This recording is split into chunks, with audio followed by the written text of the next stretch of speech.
This is the AlphaMind Podcast, hosted by Stephen Goldstein and Mark Randall.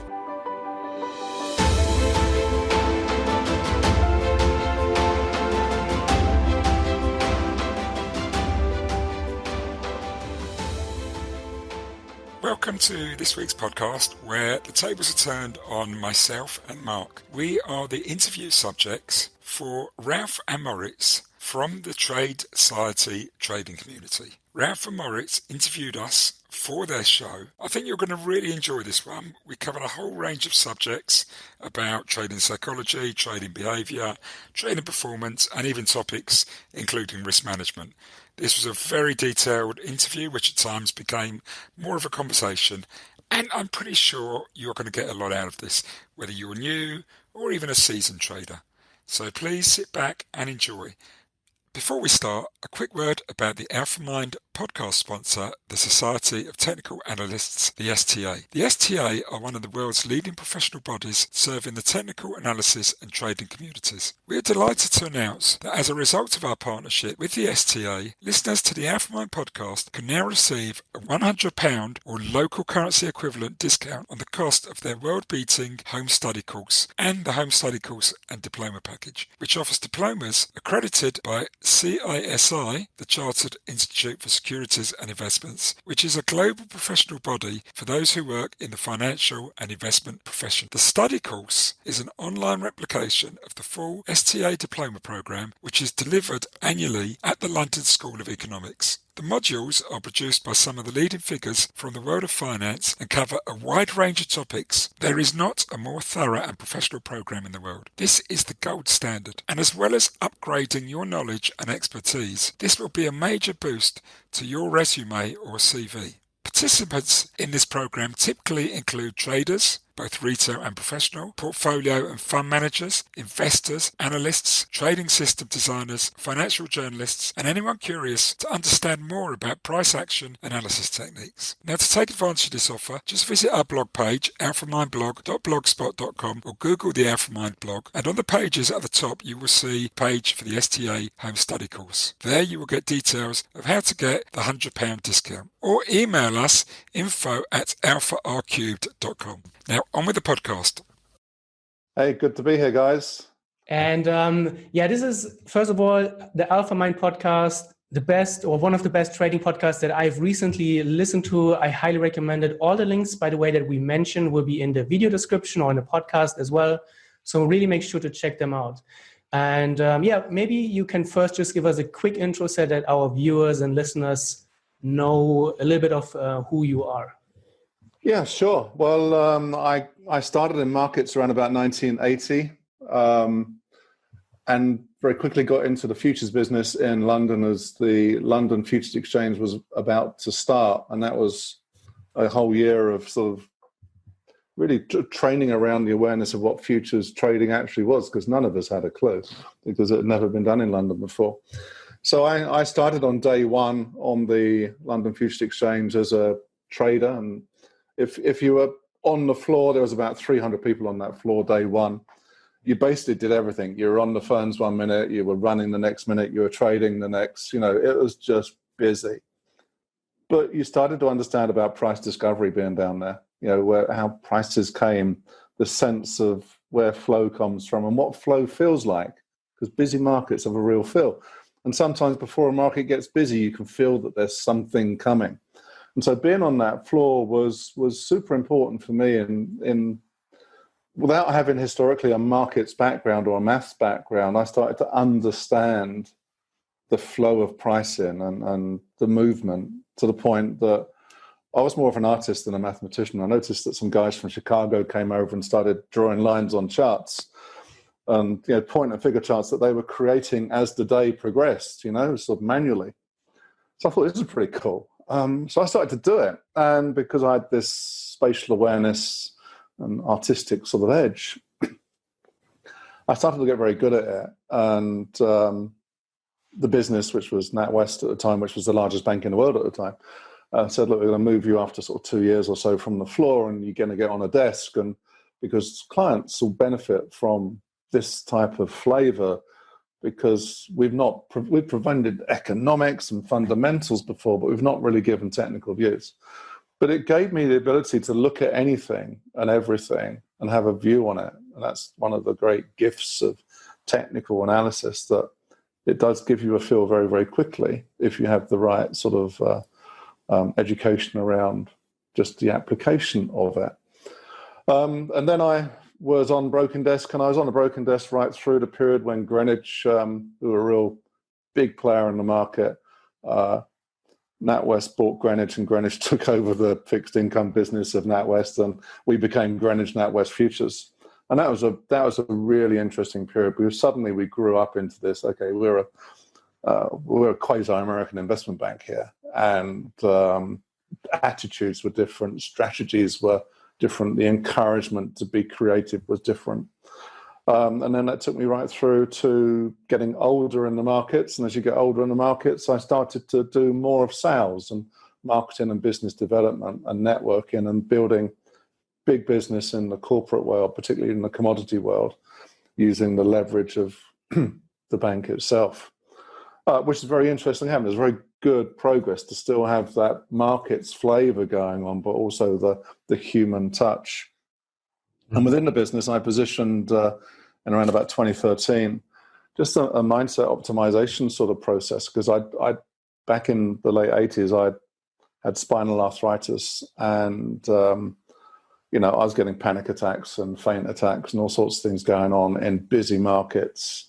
And I was just very uncomfortable having to deal with that.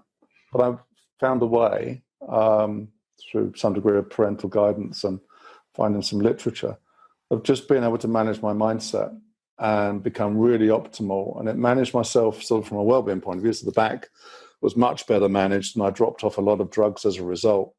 But in business, I was sharper. I was far more accurate. I was more attentive, more here. This concept of just showing up for work and showing up for life. And this program basically became the most attended non-mandatory training session in the bank's history. And as a futures broker, I was busier doing that than futures. And as a consequence, they said, look, we're going to give you retirement in your 50s and, open up a consultancy. We want to be your client. And then I faced the world in a different way. I had the comfort of a pretty big retirement pot. So some of that I was trading. But also it gave me this sense of being able to look at what I wanted to do with my experience and apply that to ultimately a markets environment and give people some sense as to, how they can get themselves better tuned and better programmed to take realistic benefit from, highly fluid, complicated markets that were at times dangerous for P&L, but dangerous for their own well-being. And so that's where I am today. And I reached out to Steve Goldstein about a year and a half ago, because I sensed that his sort of behavior finance type background with my mastery around the mindfulness, mind fitness side was a good blend. Him from more foreign exchange trading, myself from trading anything and everything, but broke into some of the biggest names in the market, was a very compelling mix. And of course, thrown into a podcast conversation, which is where our collaboration comes to life, as it were, has been a real revelation for those that have listened. Some huge numbers of downloads. People queue up to join. And just while we're speaking, let's get Stephen in here. He's come in. Yep. So let's just get Stephen right in. Hello, Stephen. Hello. So I've done me. So maybe you want to do you. Sounds good. Okay, so I'm a performance coach, working with risk professionals, traders, investors. Also beyond that, with leaderships and leaders, managers, and teams as well. So it covers a very broad area. And as a coach, the whole idea of it is to catalyse improvements in performance, personal growth, personal development, helping people to move past challenges and to move on and become more effective in what they do, As a performance coach, I work very much on the risk process. So it's not so much on strategy or particular tactics, but how can the person be more effective as a risk professional? Before I was a coach, I started working in 2010 as a coach. I was a trader for 25 years, an investment bank trader, worked for banks such as Credit Suisse, Commerzbank, and the banking arm of American Express. Started in 1987, bit of a baptism by fire. It was the week of the stock market crash in 87. That was my first trading experience. And although I wasn't working in stocks, I was working in interest rate derivatives, interest rate markets, foreign exchange markets. And I stayed in that area, both working as a market maker, working in relative value roles, and then as a proprietary trader in those markets. So hopefully that gives you a little bit of insight about who I am. That's great, yes. And thank you again for taking the time. As I said to Mark already, I've been binge listening to your podcast. It's amazing, the stories, the wisdom, highly recommended to anyone. And what I would like to ask you, just get started, what are some of the best practices that you see in the best traders that you work with? Okay, so in my experience, there's a term I call letting go. And the best traders for me are masters of letting go. So just about anyone I've coached will have heard certain stories which I tell time and time again, which are examples of how people let go of their ego, let go of attachment, let go of their need to be right, let go of the ability of the idea that losing is equated to failure, which it isn't. Losing is part of trading. Letting go of unhelpful beliefs, which everyone has. Some of them which are unconscious, which is a big part of what I do, which is bringing unconscious beliefs to the surface. And that's very much an element of my trading, where I try and make what's implicit and unsaid explicit and bringing it into awareness. And then once they can do that, then they can find out whether those beliefs are useful and helpful, or whether there's something which they can try and let go of or work on letting go of. And I often talk about a particular trader I worked with many years ago, who's one of the best traders that I ever coached, who was an investment bank trader, and he's now a hedge fund trader. And he was also a big poker player. He was, at the time, he was rated in the world's top 200 poker players. He used to go across, he was based in Hong Kong, so he used to disappear to Macau every single weekend and take part in tournaments. And I was introduced to him as the best trader in this entire firm, which was a US investment bank. They must have had 2,000 traders globally. And I was told that he was the best trader in the entire firm. So one of my questions at the time was, why does he want coaching? And his answer was, because he's the best trader in the firm. If he wants coaching, we'll give it to him, no questions asked. And he wanted it because he believed he could always get better, which is almost the opposite of what many traders do, where they often think, or their ego leads them to think, they're a finished article. And I was no different as a trader myself. My ego probably got in the way of my ability to grow rather than supported it. He had almost no ego. That was a big part of him. He did have an ego. Everyone's got an ego. And he used it to direct him in the best way possible. But the question I asked him was, what made you a better trader? Or in fact, what made you a better poker player than all the other people that you meet are highly qualified poker players in the world that you engage with? And he said to me, I walk away better than anyone else. I walk away from the table better than anyone else. I walk away from a hand better than anyone else. I can walk away from an evening that's going bad before I go into tilt, because at some point he will go into tilt. And it's not easy to walk away from the table when things aren't going well. It's probably the hardest thing to do. So for me, this is what he said. And I realised that was letting go. That is what letting go is. And letting go is the hardest part of trading. And it's a skill that I noticed amongst all the great traders and amongst the great salespeople that I meet as well. It's not just traders. It's managers, salespeople, traders, they seem to have this ability to let go. And I think Mark's recognised this as well with some of the people you've worked, the leaders, Mark, over the years, and the salespeople. Absolutely. I mean, letting go is a difficult habit to acquire for many people because they feel that it's sort of slightly embarrassing in a sense. And actually, it's sort of a sign of weakness, but it's not. It's just part of the circle of process to achieve the goals that that you've decided. Now, of course, just adding to what Stephen has said, the answer that I'd give to that question, for example, that you've just asked Stephen, would be the best traders that I've seen actually turn up. They turn up for the trading day in a very calm, aware sort of position. Really mentally, they have a sharpness that shows. They have a presence that shows.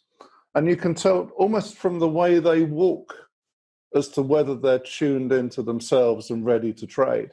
And you notice that. There's almost like a pride that gets carried, like an aura. If you're tuned in and you're fully aware of this thing called the present moment, and you've managed yourself appropriately from whatever happened yesterday to how you went to bed and how you got up and how you ate.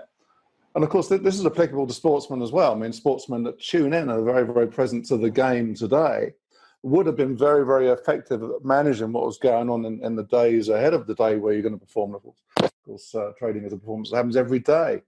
So the people that have paid attention to that, to themselves, and knowing who their self is and their strengths as well as their weaknesses, and really knowing their strengths and advancing their learning about their strengths to get into a flow state, I see. But also purpose. People that have got a very big purpose about why they're doing it. One of the greatest traders I ever knew, and he wasn't Steve often talks about the Lambo man. I think one of his LinkedIn feeds talks about that this week. But I remember this character. His purpose was that he wanted to build a missionary in India. That was his purpose. His purpose that he wanted to help underprivileged children in the Indian subcontinent. And he did it. And that remains his purpose, to manage that. But he had this purpose that the reason why he was focused and being very careful about managing risk and getting the best out of performance was because he had a very, very important purpose for him. It wasn't just about I want a Lambo or I want to buy an island or something. It was a lot deeper. And that meant that his behavior was better tuned to success because of that deeper purpose. Right. It also helps you push through the hard times. You know exactly why you're doing it. You're not as tempted to give up because you have this bigger vision. That totally makes sense. And I listened to, I think it was episode 2 on your podcast, which is something like mental edges.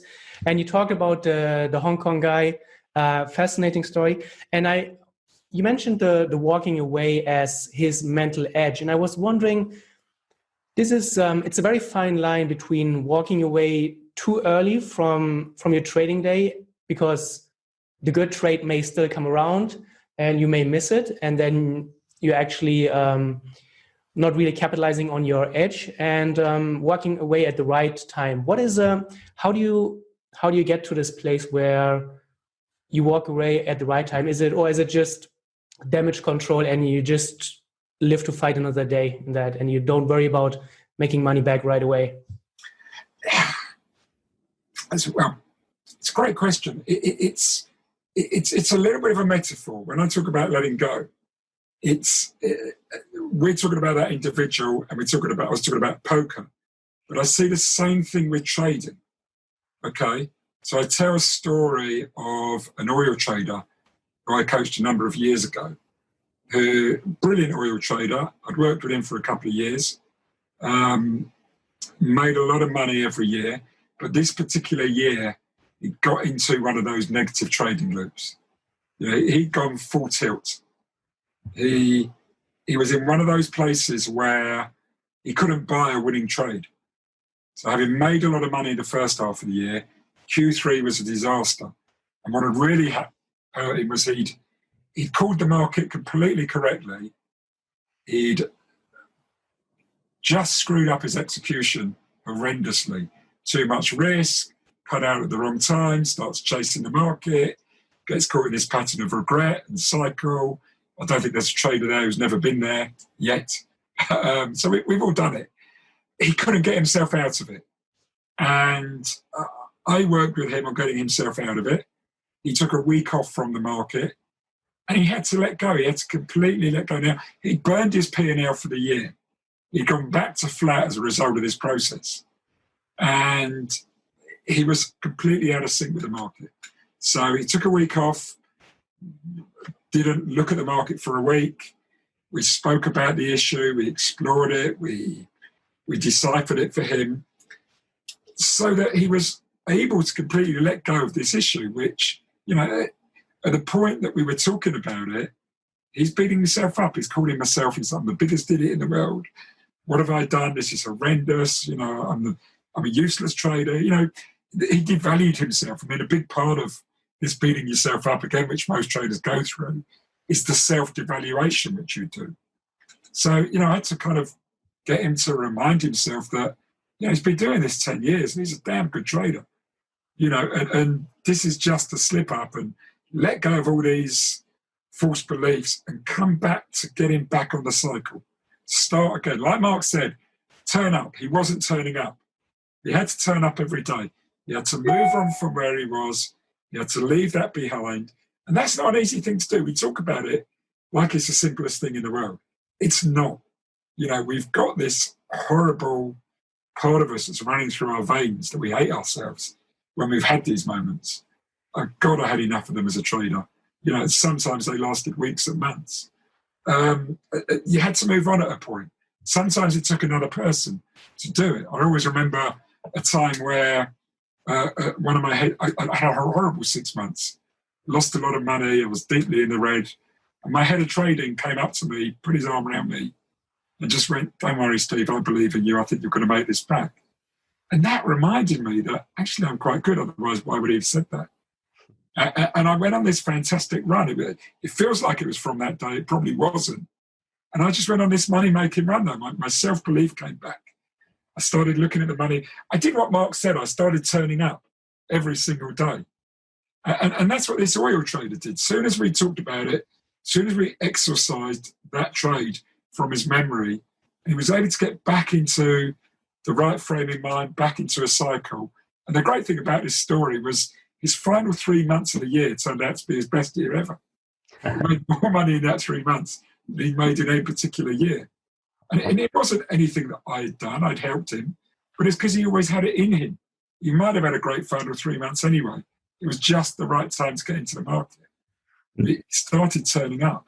Do you think that being grateful also helps with this healing process of forgetting about what happened before and just showing up again? Yeah, you have to have self-compassion. Yeah. If that's what is called being grateful, I think so, yes. You know, self-compassion is so important, and it's one of those things which we don't like to talk about. It's a bit of a, you know, one of those fluffy words that people in the world of trading don't really like.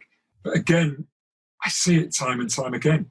You know, we get caught into these negative beliefs, we get into these negative cycles. That's why we self-sabotage.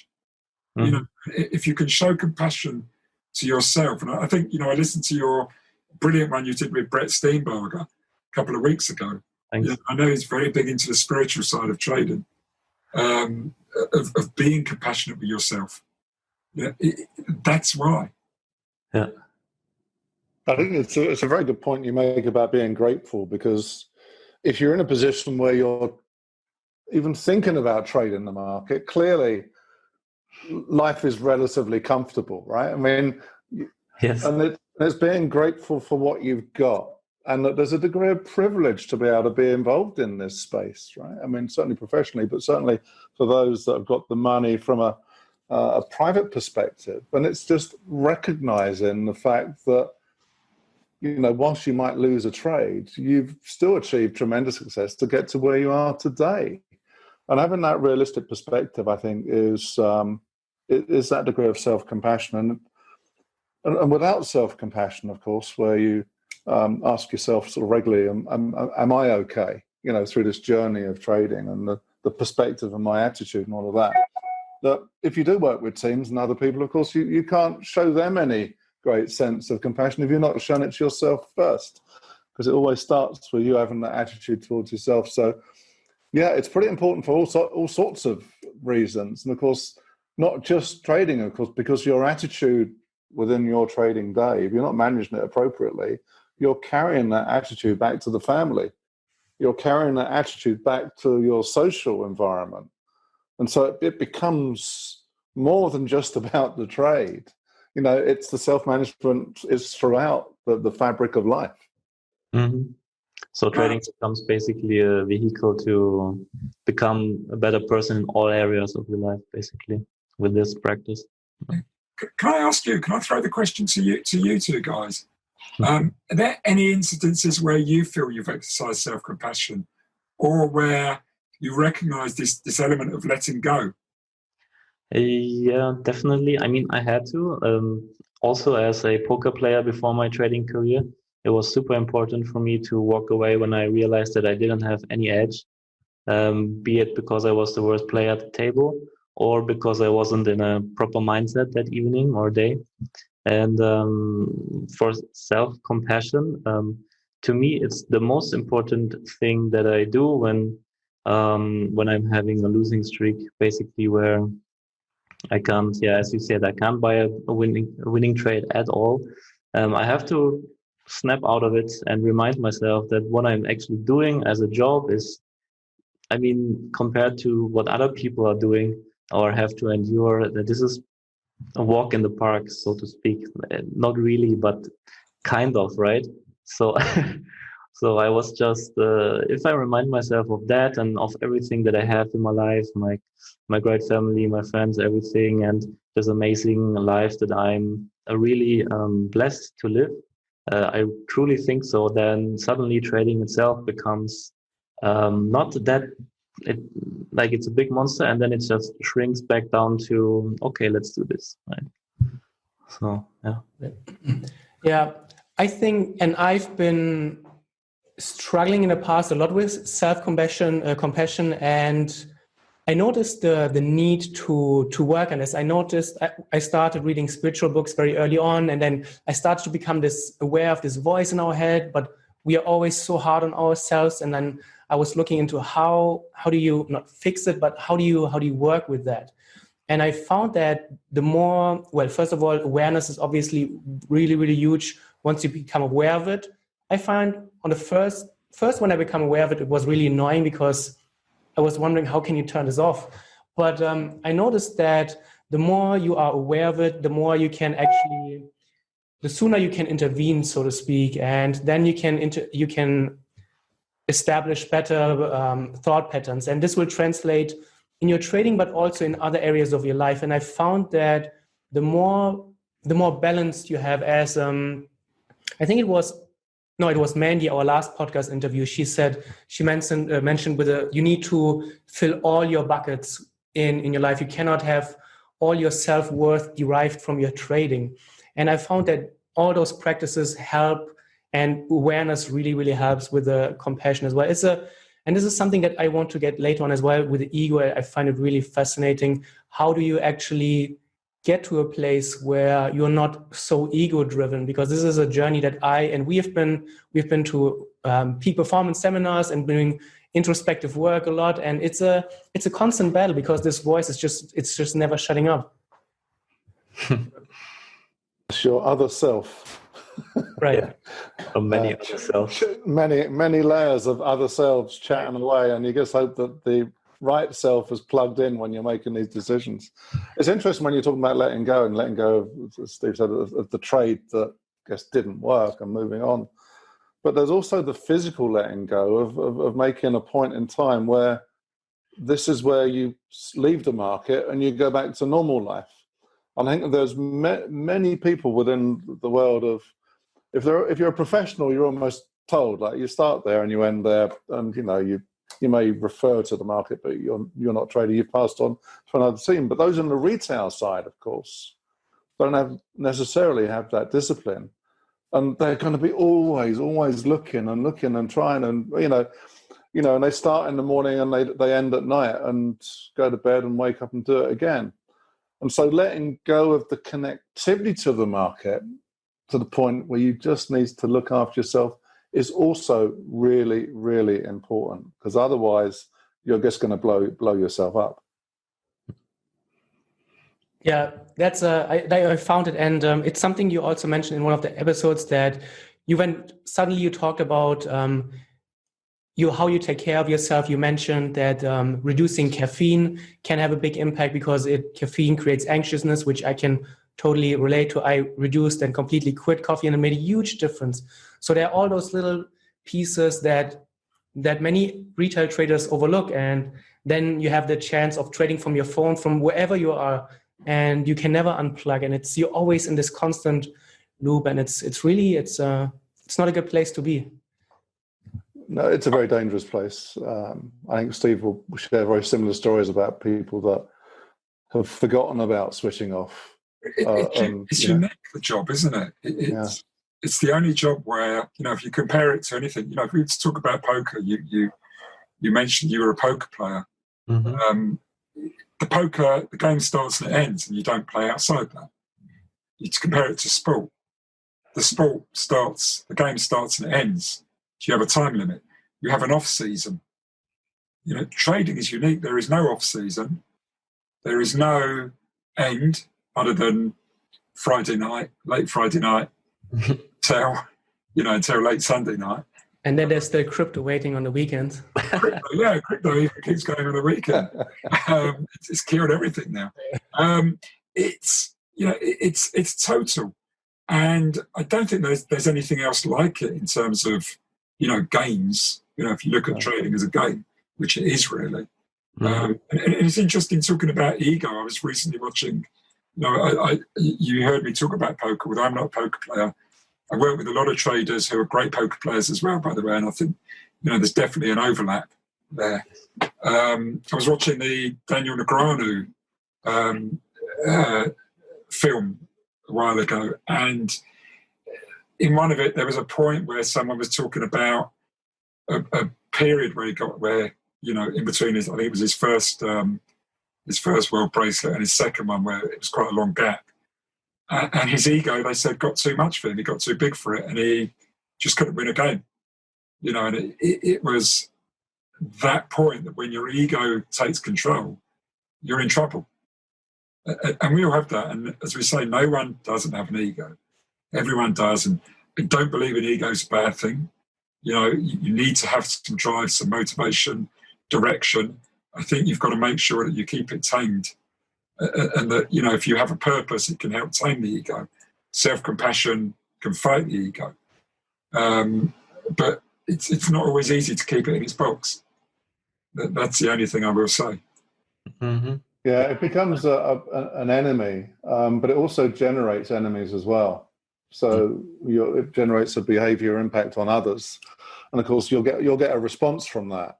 And those responses are often things that just play on your mind. You take them to bed with you, and you wake up with them, and you think, "What did that mean when he said that to me yesterday? That I should bloody well calm down and stop being such a da da da da da."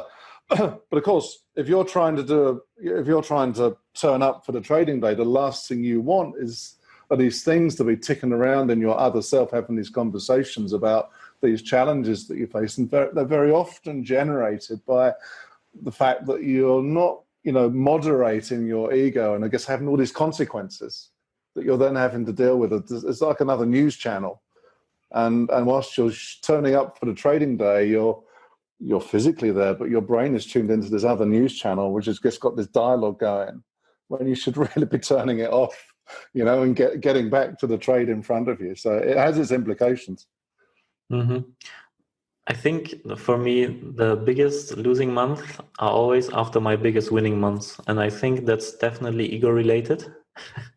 It's just really hard to snap out of that pattern. Now I just have a rule that when I have a big winning trade or a big winning month, I typically take off a few days and try to fully experience that euphoria, maybe is the right word. And then I try to feel it so intensely that it just disappears. And then I get back into trading, and that kind of helps. So, yeah. So what you're doing in that sense is you're letting go. You're letting go of your ego. It's got overinflated. Yeah. So the balance is, whilst you devalue yourself when you lose money, you overvalue yourself when you win money. Mm-hmm. And you think, I know what's happening next. I don't need to work as hard because I know, I'm a superstar, I'm a superhero. I'm market man. I can tell where the market's going with a flick of a finger. Yes, exactly. That's the feeling. Yeah, we need our own relative strength index, not following the market, but following ourselves. Good idea. When I'm super overbought, I know my ego has gone a little bit too far. I need to wait for it to get down into the 50% territory. And maybe when I'm a little bit not letting go and I'm getting to sulk and dream up these catastrophes, I've got down to an oversold 20 level on the RSI, and I need to just moderate myself and reset and get myself back up to neutral. And I think Steve is quite right. Balance is so important. Yeah, these extremes are dangerous for the same reason, but they're extremes, and we can be in either of those places from one moment to the next in difficult market conditions. Things are pretty fluid out there. Yeah. But if we've got the tool to moderate ourselves to be balanced, then there's huge strength in that. We have the agile mindset comes from that. Yeah. What I really like to do is I always like to pick up new hobbies or start new activities, because it always puts me back in this beginner's mindset and shows me that in one area you might have a good skill, but in the other you absolutely know nothing. And it grounds you a lot, what I have found. And this is what I like to encourage people as well, to just be experimental, get out of your comfort zone, try something really, really different.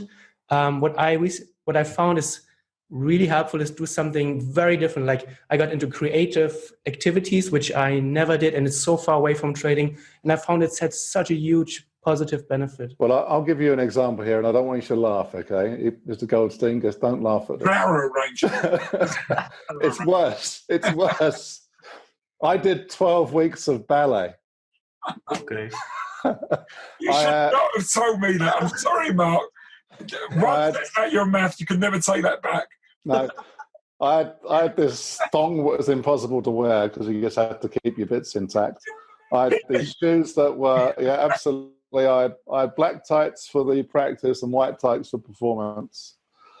But what's interesting, okay, so I was presenting to a conference, this concept of mind fitness, of course, that I purvey.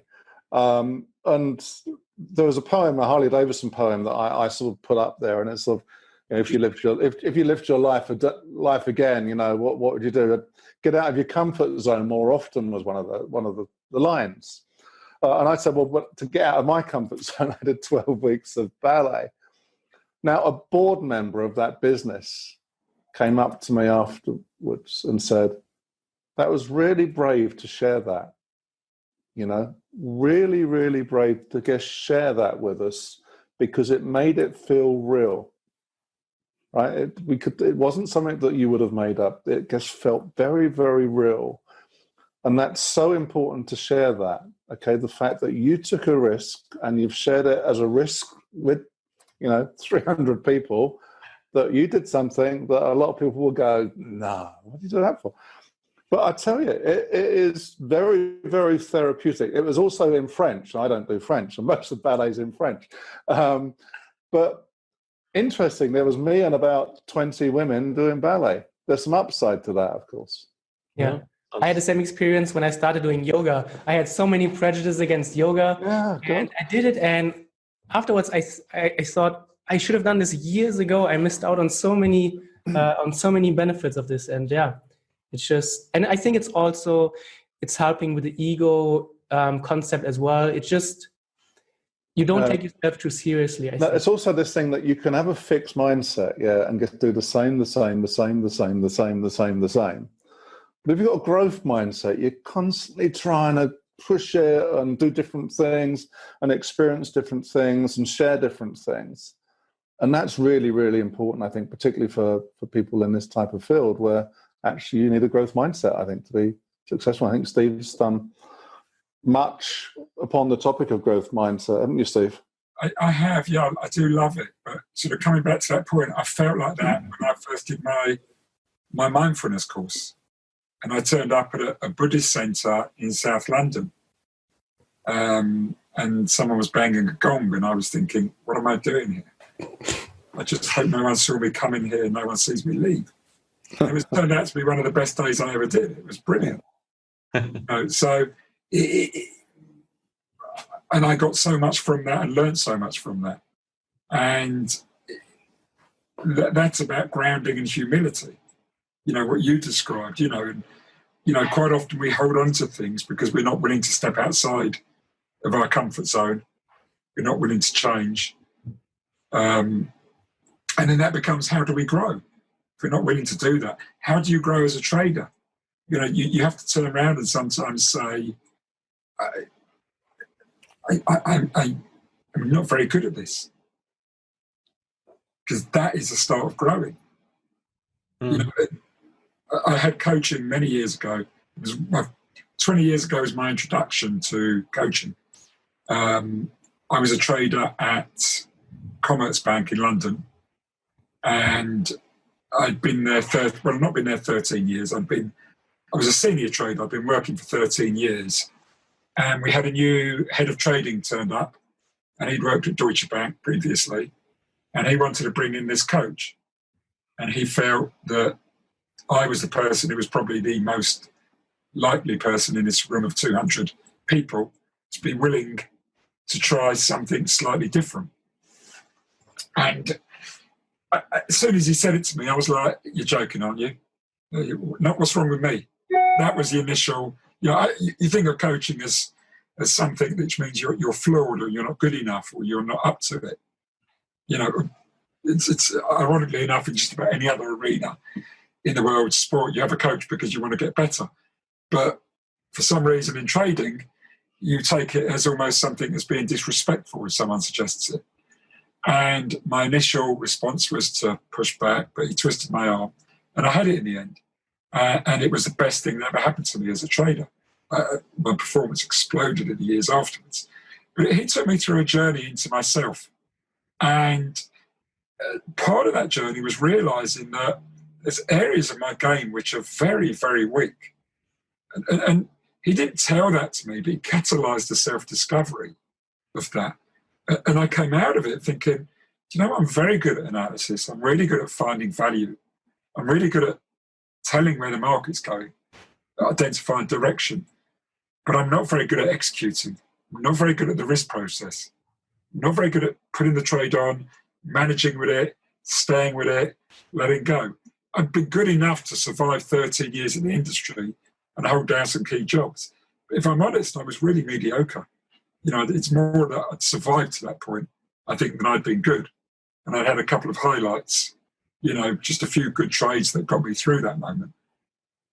After that, I started to examine myself and explore myself and realise, actually, there's parts of this where I'm really not good. And that came from that, it takes a lot of, like Mark said, willing to examine yourself and allow yourself to be exposed and to look inside yourself. And I think that's what most people really struggle with. It's not something we're very good at, generally. You think people know how to do it? No. I think that's the problem, isn't it? People just don't know any process at all. Or where do you start? How do I get to know me? The first 13 years of my career, I read these every single year, at least once. And I read lots of other books as well. And I thought by learning all about this and reading it, it'll help me solve my problems. Sorry, because some people will be listening, I held up Market Wizards and the New Market Wizards books. And I read many other books, and they're on the shelves behind. Brilliant books. There wasn't a trading book which I didn't read. And I learned a lot from them. But I thought they were the answer, and they weren't really. They were looking outside of yourself, looking elsewhere for the answers. Whereas really, you have to look, you have to look inside yourself. And that's when you start realizing, actually, I was also a bit self-compassionate. I was quite good at it, but I wasn't very good at it. And I needed to become very good at it. And I needed to work on these areas of risk, because that is the whole game. No good if you're good at finding a trade if you can't execute it.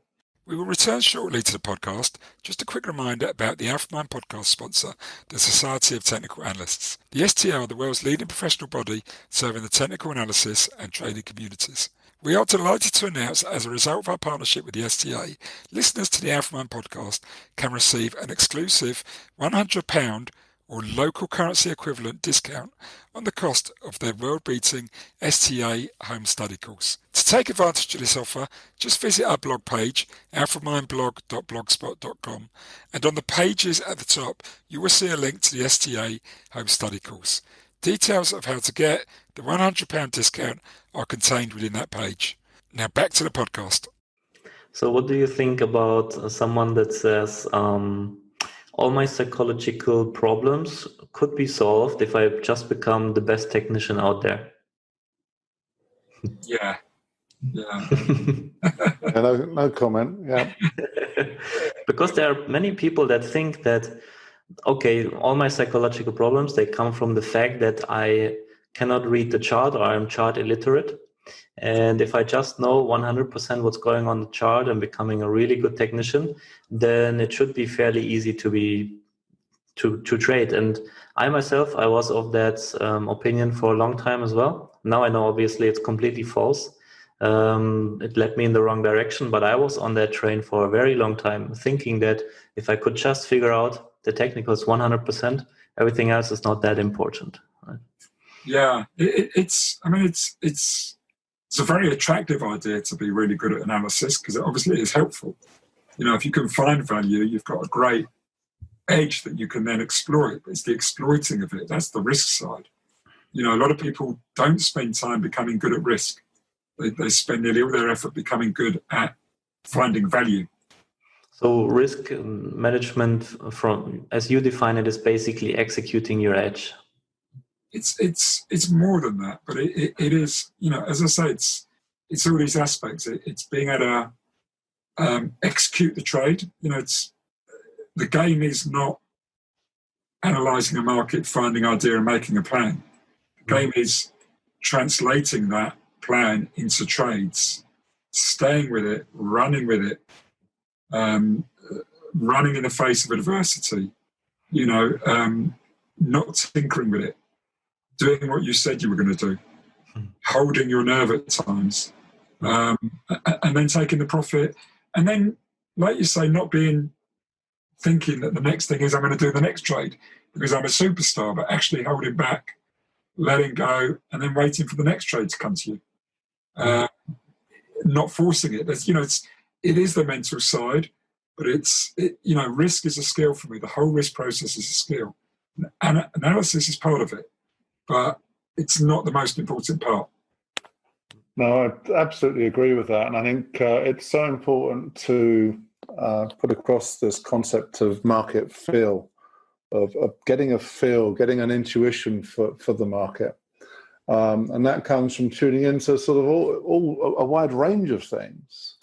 And of course, the visuals around technicals are one thing. The analysis and keeping it simple is another method, just making sure you got that clarity. But there are other things, there's the fundamental stories you're reading. There's that I've seen this before, and I think it feels like we're going to go into this. There's lots of things that make up your intuition. And I think making yourself as aware of many things as possible that drives your decision making is important, but of course then stylizing that to the products that you trade, because you start to understand that particular products work in certain ways and certain things work better with some products than the other, and you're only going to pick that up through experience. So the guys that turn up on day one saying, yeah, I'm going to be best trader in the world, I know all the technicals. Well, yeah, but you've got to experience the market. You've got to do the time, as it were. it's a skill. It's it's like you say, poker. You need time at the table. You can know the value of every single hand going, but you need time at the table, and then you need to go up your levels and play, bigger hands against bigger players, who are smarter and spend more time. That's what trading is like. When you turn up in that first year, particularly if you get on a good bull run in a bull market with a bullish strategy, you can fool yourself into thinking you're good. There's a million people out there who've think in 2020 who started it in the last 6 months and been on Robinhood who think they're, God's gift to trading because they've had a great run, but their big drawdown is waiting for them, unfortunately, and they have to have it, and I've had some guests on my podcast. I go back to Adam Nash, who says you find what a good trader's like when they come out of a drawdown. That's when you find what a good trader is, not how they are during a bull run or just following a system. I love that. Right. And you did a podcast where you talked about your 15 principles, which I found really, really amazing. And there one principle where you said you need to find a system that fits you. And I totally think that is absolutely valuable. But for new traders, how do you approach this finding a new system without getting stuck in this loop of constant system hopping? Because at one point you just need to settle, I guess. I've seen many traders who've been there, who have been trading for years and years, and they just can't stop trying to hunt for the next best thing. And how do you approach that? It's a little bit like what I said before about looking outside yourself all the time. You have to look inside yourself a little bit and start working on who you are. It's not the system that's going to make you money. It really isn't. It's a little bit like technical analysis. It's your ability to apply whatever system you're using, and you're fooling yourself by jumping to systems because you have to work on yourself. It's all about you. It's that there's some quirk within you. We all have it. We're all human. None of us are perfect. We all have these unconscious beliefs. We all brought up learning beliefs. I talk about, when I coach people, I talk about their past a lot of the time. What were the beliefs that were imbibed in them at a very young age, and that they're not even aware of them until we talk them out. And I tell a story of a trader who I worked with at an investment bank many years ago, who I was told by his manager that, look, this guy's really smart, really good. He's got a great head on him. He understands the market. He comes in, though, every year with mediocre performance. And what he meant by that was he was hitting his target, working in a bank, in FX, in an investment bank. It's not that hard to hit your target. You have enough flow and enough noise and information around you that mediocre performance is hitting your target. But he said to me, I think he can do so much better. I think there's so much more. So could I work with him? So I worked with him over many months, and I got to understand him. And I could hear why his manager said he's so good.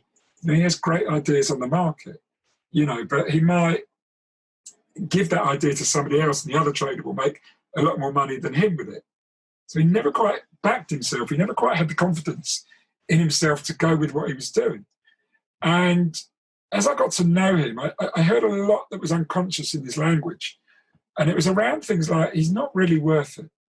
He was a young lad, working class background, hadn't been to university like a lot of the guys around him in the investment bank, came from a poor working class district of London.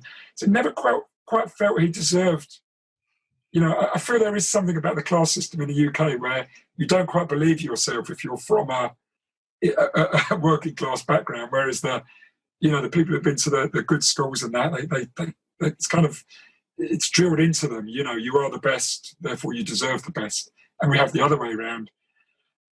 Once he became aware of that, and I said, this is part of his language, and it's part of the unconscious beliefs that's driving him. I showed him how good he was through the trades he talked about. He started believing in himself. It was that simple. And he started making money. He started holding his trades for longer. He started putting more risk on. He started managing every part of his game much better. And within a year, he doubled his P&L. And then the following year, he got put on a management course. And then he became the global head of trading for FX for Europe, Middle East, and Africa, and still is. And that's a story I've played out many, many times with traders. And that's kind of this, when I go back to devaluing yourself, those beliefs we have can often devalue ourselves in some way. So learning about yourself and who you are internally is for me a vital part. And I hear it, I hear people talk about that with sports stars. And I think, Mark, you've got some stories from your back catalogue in that sense. I've got a hell of a story to tell you. And it's exactly this. This man had never traded the market before, okay? And he turned up as a client. And we at the time had a new charting system called ADP Comtrend that back in the day, we're talking about early 80s, you had to take a photograph of the screen and it printed out on this really expensive paper that was about 80 quid a roll, which is about 500 quid a roll in today's money. Anyway, so I was given this instruction to, Mark, I need to look at these markets. I need you to send me hourly bar charts for these markets going back 5 years. So that was per day. So every day was an hourly chart on this screen. I had to print off, right, for these 4 products, 5 years of back charts, basically, that were just images printed into this silver stuff. I reckon I was getting tapped on the shoulder saying, Mark, you got like 5 inches of printout, you're still going. And it was costing the business like about 500 quid to send all this stuff out to this fella. But this fella had never traded before, but he had a plan, right? And he had a sense as to how he was going to take advantage of this market by applying this plan. And he was looking literally every day, just looking at what was going on and how it went on within these products. And his conclusion, I think, the conclusion was that he became a trader. And I think he would have been very, very close to Jim Simons in terms of profitability. He made huge amount of money, okay, because he had a process.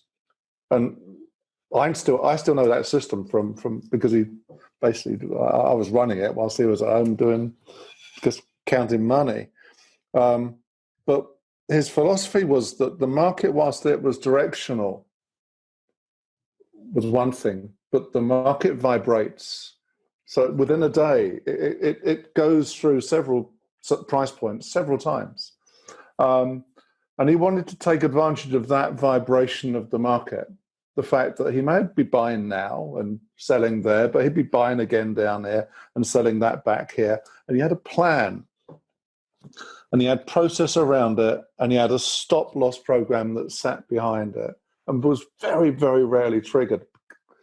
And he was printing so much money, it was ridiculous. But it was about him having put the footwork in to look at the market forensically and come up with a plan that was based upon a grander vision.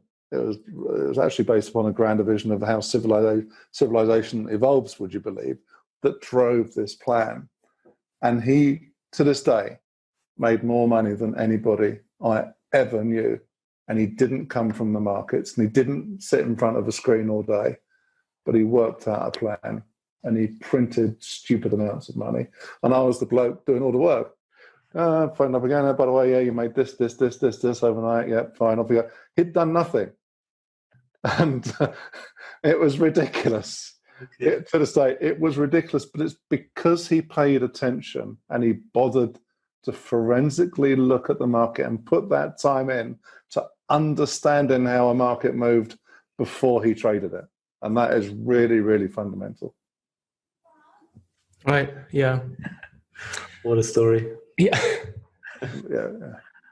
In one of your podcasts, you mentioned, and I want to be mindful of your time, so I know you're running late, I think, but in your podcast, you mentioned there are many ways of mental edges, many different, or there can be different edges. One of the edges you refer to is the ability to walk away, which will help you in the long run.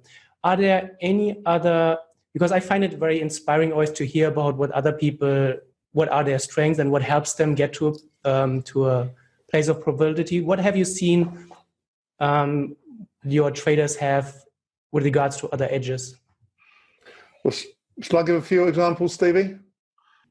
Yeah, so he's just on mute at the moment, yeah. So let me just share some of mine. I'm sure Steve's got some too.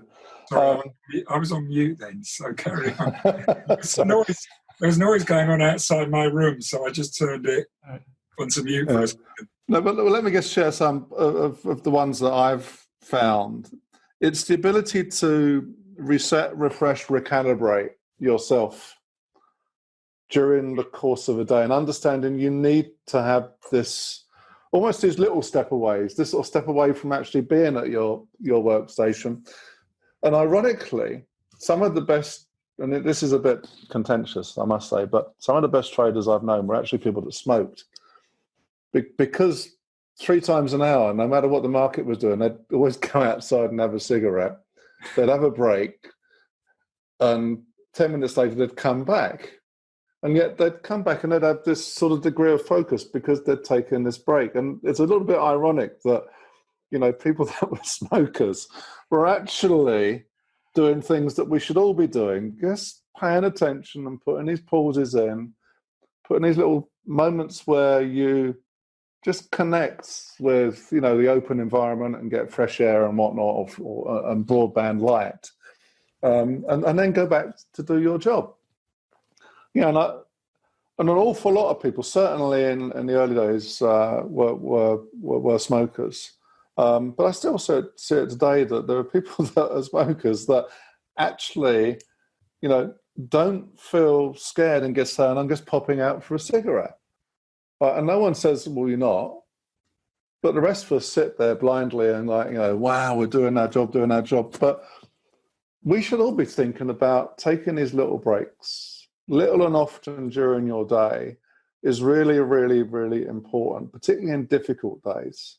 And sometimes in a job, I know it's very difficult to step away, but you're looking to manage yourself here at a fundamental level of you.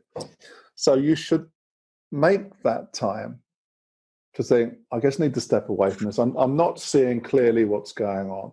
I need to go and walk around the garden and get some fresh air, you know, and just get myself settled and balanced, you know, and reset and refreshed and recalibrated to then face, you know, another mini session. So it's almost in the dialogue of a trading session of a day.